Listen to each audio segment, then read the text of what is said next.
Qorni ochib ketdi-yu, soat ham 2:30 bo'lyapti. Meni ham qornim ochib ketdi.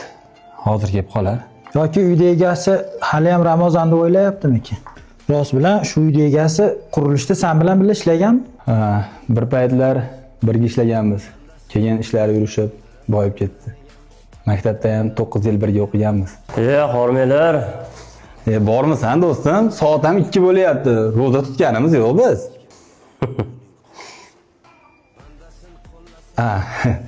Qo'lim kirida. Deymisan, obed olib keldingmi? Obed deysan, kecha kelsam obedni ham uni yemabsan. O'shani dasturxonga urab ketaverdim. Yo'rmabsan-da o'shani. Kecha yo'qotmi? G'alati basmi do'stim? Nimasi g'alati? Eslaysanmi sen bilan ishlab yurgan paytlarimizda? Kerak bo'lsa 3 kunlab qolib ketgan ovqatlar yeganmiz. O'zi hech qancha ish ham qilishmabsan. Bundan ko'ra ko'p gapirmasan, chiqib ovqatingni yemaysanmi? Xullas, bir oyda bitkazishing kerak. Tezlashtiringlar. Choy ham eski ekan. Gapim sala qolib ketdi. Nimaga ajrashding o'zi?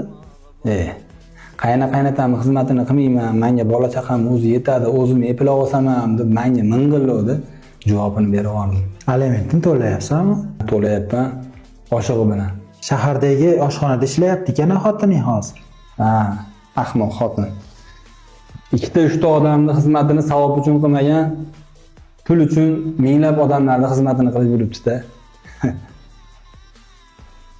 Aynigan ekan.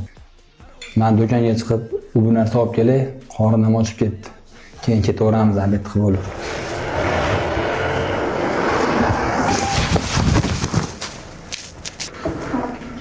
Abdurahim!